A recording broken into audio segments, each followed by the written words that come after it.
Okay, let's get into it. Coffee. That morning ritual, right? Yeah. It's basically the world's favorite drink, just behind water, which is kind of amazing when you stop and think. It really is. It's got this huge grip on us. And it's funny, it's this paradox, isn't it? It can be so good for you, potentially, but Yeah. also maybe not so good. Exactly. That's what I find so fascinating. Yeah. What is really going on with coffee. We want to kind of unpack the real story today. And like you said, it's definitely not just black and white. It's so personal. Mm-hmm. And think about this, that cup you're maybe holding right now. It's got like over 1,000 different things in it. Caffeine gets all the attention, sure, but... There's more. Oh, yeah! Loads of antioxidants, things like flavonoids, polyphenols, plus different oils. It's actually a surprisingly complex little mixture working away inside you. Okay, so that's our mission then for this deep dive. For you listening, we want to navigate all that complexity, figure out the benefits, maybe the drawbacks, how much is right for you, and even look at some alternatives. You ready? Absolutely. Let's start with just the sheer amount people drink. It's massive. You're not kidding. I saw a stat. The average American drinks something like 3 cups a day. That's right.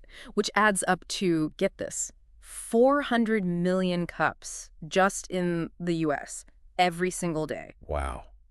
400 million. That really shows how embedded it is in our lives, doesn't it? Totally. And speaking of coffee basics, here's something that might surprise you. Those things we call coffee beans. Yeah.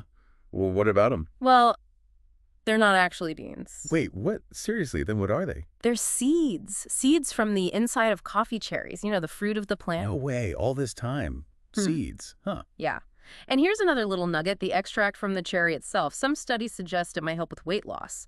Makes you wonder what else is in that plant, you know? That's wild. Okay, seeds, not beans. Got it. But let's talk about how coffee, well, the drink from the seeds, affects us. Because that seems to vary wildly. I see it all the time. That's such a key point. It is profoundly individual. For some, it's like focus fuel, pure energy. But for others... Yeah, for others, it's anxiety city or stomach issues or that awful energy crash later on. Exactly. I've seen it with patients, friends. You probably have too. Some people seem fine with pot after pot. Others get wired from half a cup. Totally. And I've even noticed for myself, it can change depending on, I don't know, stress levels, sleep, stuff like that. Well, a lot of that variation actually comes down to our genes. Specifically, there's a gene called CYP1A2. It's pretty important for caffeine. CYP1A2. Okay. Okay. So this gene controls how we handle caffeine. Like, break it down. Precisely. Think of it as your body's caffeine processing speed. It basically sorts us into fast metabolizers or slow metabolizers. Okay.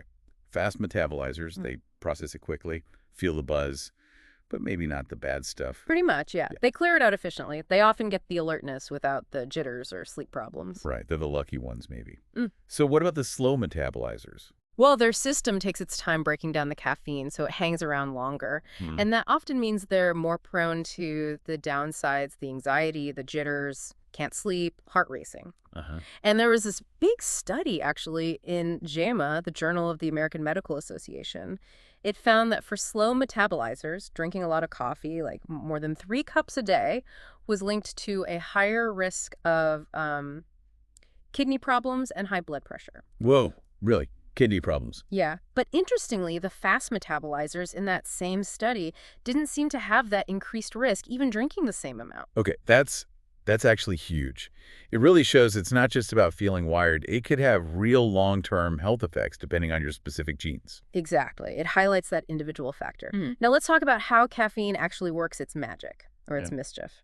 The key player is a neurotransmitter called adenosine. Adenosine. Oh, yeah, I think I've heard of that. It's the one that makes us sleepy, right? You got it. Adenosine builds up during the day, signaling to your brain it's time to wind down, relax, get sleepy. Caffeine basically looks like adenosine to your brain cells. So it kind of impersonates it. Exactly. It slides into the adenosine receptors and blocks them, so the real adenosine can't deliver its time to chill message. That's why you feel more alert. Ah, okay. So coffee doesn't give you energy, it just stops you from feeling tired. It's like putting tape over the low battery light on your dashboard. That's a great analogy, and that's why the effect wears off. Once the caffeine clears out, all that waiting adenosine can rush in, and boom! Crash, yeah. Foggy brain, maybe feeling irritable. And you mentioned reading about adenosine receptors. There was research in Frontiers in Psychology. Yes, That's it. Yeah, that study pointed out that even tiny differences in our adenosine receptors can make one person feel great after coffee and another feel totally awful. Some people are just naturally more sensitive, even genetically. It just keeps coming back to how unique we all are internally, doesn't it? Right. And it's Yeah. not just genes, right? You mentioned other things influence how we react. Absolutely. Genes are a big piece, but so is your gut microbiome, all those bugs in your digestive system. Also, how well your liver detoxifies things and the state of your adrenal health. It's all connected. Let's talk about the gut for a sec, because coffee definitely has a reputation for affecting digestion, Oh, for sure. It can be a bit of a double-edged sword there. On one hand, the bitterness can actually stimulate bile release. which is good for digestion Hmm. and maybe detox. Potentially, yeah. It can help things move along, hence why some people find it makes them regular. Right. The coffee makes me go effect. Exactly. But on the flip side, The acidity. yeah, the acidity can really irritate the stomach lining for some people, leading to loose stools, upset stomach, heartburn, maybe making things like IBS worse. If coffee regularly messes with your gut, that's your body talking to you. Good point. Pay attention to those signals. Okay, something else. How long does caffeine actually stick around? I heard it's longer than you'd think. Much longer. The average half-life is around 12 hours for many people. 12 hours. Half-life. So half of it's gone in. Wait, no, that means... Means about 5 hours after your coffee, roughly half the caffeine is still circulating in your system. Right. And then it takes another 5 or 6 hours for half of that to go, and so on. Whoa. Okay, so that 3 p.m. coffee could easily still be impacting my sleep at midnight, even if I don't feel buzzed. Absolutely.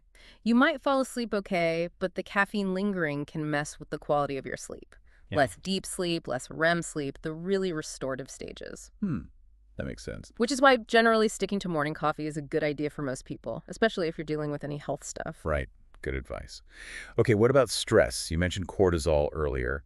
How does coffee fit into that picture? Well, caffeine directly stimulates your adrenal glands to release cortisol, our main stress hormone. Which isn't always bad, right? Like, cortisol wakes us up in the morning. True, we need that morning spike. But the constant hits from caffeine throughout the day can contribute to chronically elevated cortisol. That puts a strain on your adrenals, can lead to feelings of burnout, adrenal fatigue, and even mess with other hormones over time. And the adrenals are linked to the thyroid, aren't they? Very closely linked, yeah. If your adrenals are overworked, it can definitely affect your thyroid function. So people with hypothyroidism, Hashimoto's, or even just general chronic fatigue really need to be mindful of their coffee intake. Okay. And what about drinking it first thing on an empty stomach? I hear that's not great. You heard right. That can really amplify the cortisol spike and the blood sugar spike, too. It's much better to have it with or after some food. Even just a little fat, like some coconut milk or something, can help buffer that effect. Good tip. Okay, wow. We've covered quite a few potential issues, especially for sensitive folks. But there are good things about coffee, too, right? We hear about them all the time. Oh, absolutely. Let's switch gears. For people who tolerate it well, who don't get those negative side effects, coffee can have some really impressive benefits. Longevity is a big one. Longevity. So it can help you live longer. The research suggests that for many people, when it suits their system, coffee acts like a longevity food. It's associated with a longer, healthier life in many studies. That's pretty compelling. What about heart health? That comes up a lot, too. Yeah, consistently. Moderate coffee drinkers, and that usually means like 1 to 2, maybe 3 cups a day, tend to have a lower risk of heart disease overall. Lower risk. Yeah. Not specifically. Things like lower blood pressure, better cholesterol profiles, less risk of heart failure, even less atrial fibrillation. It's quite a list. Wow. But you keep saying moderate. Is there a tipping point where more becomes bad, even for people who tolerate it? Definitely. Once you get into really high consumption, say over 5 cups a day, some studies show the risk for heart problems might actually start to go up. Ah, so it's like a U-shaped curve. Yeah. A little bit is good, maybe none is okay, but too much is not great. Exactly. Finding your personal sweet spot is key. Okay. Now, I read something kind of specific about postmenopausal women. Does coffee affect them differently? It seems it might. Some research suggests they might get even more heart protection from coffee than men do. The theory involves phytoestrogens in coffee. Phytoestrogens, plant estrogens, right? Yeah. After menopause, women's natural estrogen drops. These phytoestrogens might offer some cardiovascular support by partially mimicking estrogen's effects. Interesting. But phytoestrogens, They aren't always good for everyone, are they? Like, maybe not for men or younger women. That's a fair point. For men or women who are estrogen dominant, adding more estrogenic compounds might not be ideal. In those cases, maybe something like dandelion tea, which has that bitter taste but no phytoestrogens, could be a better fit. Good alternative to keep in mind. Okay, shifting to the brain. Coffee's famous for focus, but what about long-term brain health? The news there is generally pretty positive too. Regular coffee drinkers seem to have a lower risk of depression. Lower depression risk. Okay. What else? And also a lower risk of developing neurodegenerative diseases like Alzheimer's and Parkinson's. That's huge. How does it work? Any ideas? One theory involves dopamine. Coffee seems to stimulate dopamine production, which is involved in mood, motivation, and movement control, all relevant to those conditions. Plus, let's be honest, the ritual itself, it's enjoyable, right? Yeah. Mentally stimulating. Totally. It's Yeah. more than just the caffeine buzz sometimes. And didn't you mention something about endocannabinoids? Like the stuff related to cannabis? Yeah, this is really fascinating. Coffee, similar to things like cacao or dark chocolate, seems to interact with our body's endocannabinoid system. Really? How? It appears to stimulate it, which could contribute to that feeling of improved mood, well-being, maybe even joy that people get from coffee. It's not just caffeine, it's tapping into this whole other system. Wow. Okay. That explains a lot. And antioxidants. Coffee's always touted for antioxidants. And rightly so. It's absolutely packed with them. Polyphenols, specifically. Things like chlorogenic acid, caffeic acid, ferulic acid. These names might sound technical, but they're powerful compounds. What do they do for us? They fight oxidative stress, that's like cellular rust, a big driver of aging. They have anti-inflammatory effects. They protect our cells. Chlorogenic acid, in particular, has also been linked to better blood sugar control and insulin sensitivity, might help protect against type 2 diabetes. So similar to the good stuff in like berries or olive oil. Exactly. Same family of beneficial compounds you find in those super healthy foods. Olive oil, berries, green tea, black tea, cacao. Coffee is a major source for many people. That's definitely a big plus. Okay, one more potential positive. Yeah. Weight loss. Does coffee actually help with that? There's evidence it can. The caffeine boosts thermogenesis, basically your body burning more calories to create heat. So it revs up your metabolism a bit. Yeah, and it also helps with fat oxidation, using fat for fuel. It can even help burn brown fat, which is that metabolically active, good kind of fat. Interesting. And people use it before workouts too, right? They do. Lots of studies show caffeine before exercise can improve performance, endurance, maybe help you push a bit harder. Okay, so lots of potential upsides if it suits you. But we need to circle back to the potential downsides again. What about nutrients? Does coffee deplete anything? It might slightly deplete some B vitamins and magnesium. It's probably not dramatic for most, but if you drink a lot of coffee, it's worth making sure you get plenty of those nutrients from food or supplements. Eating lots of fruits and veggies, alkaline foods helps too. Right. And you mentioned iron absorption earlier. That sounded pretty significant. It really can be, especially for certain people. Coffee, particularly when drunk with meals, can inhibit the absorption of non-hyome iron, that's the iron from plant food. By how much? Studies suggest it could be up to 60% reduction. That's a big deal if you're already low in iron or anemic or rely heavily on plant-based iron sources. Wow, 60%. So timing is really key then. Don't drink coffee right with your iron-rich meal. Exactly. Having it at least an hour away from meals is a good strategy if iron is a concern for you. Good to know.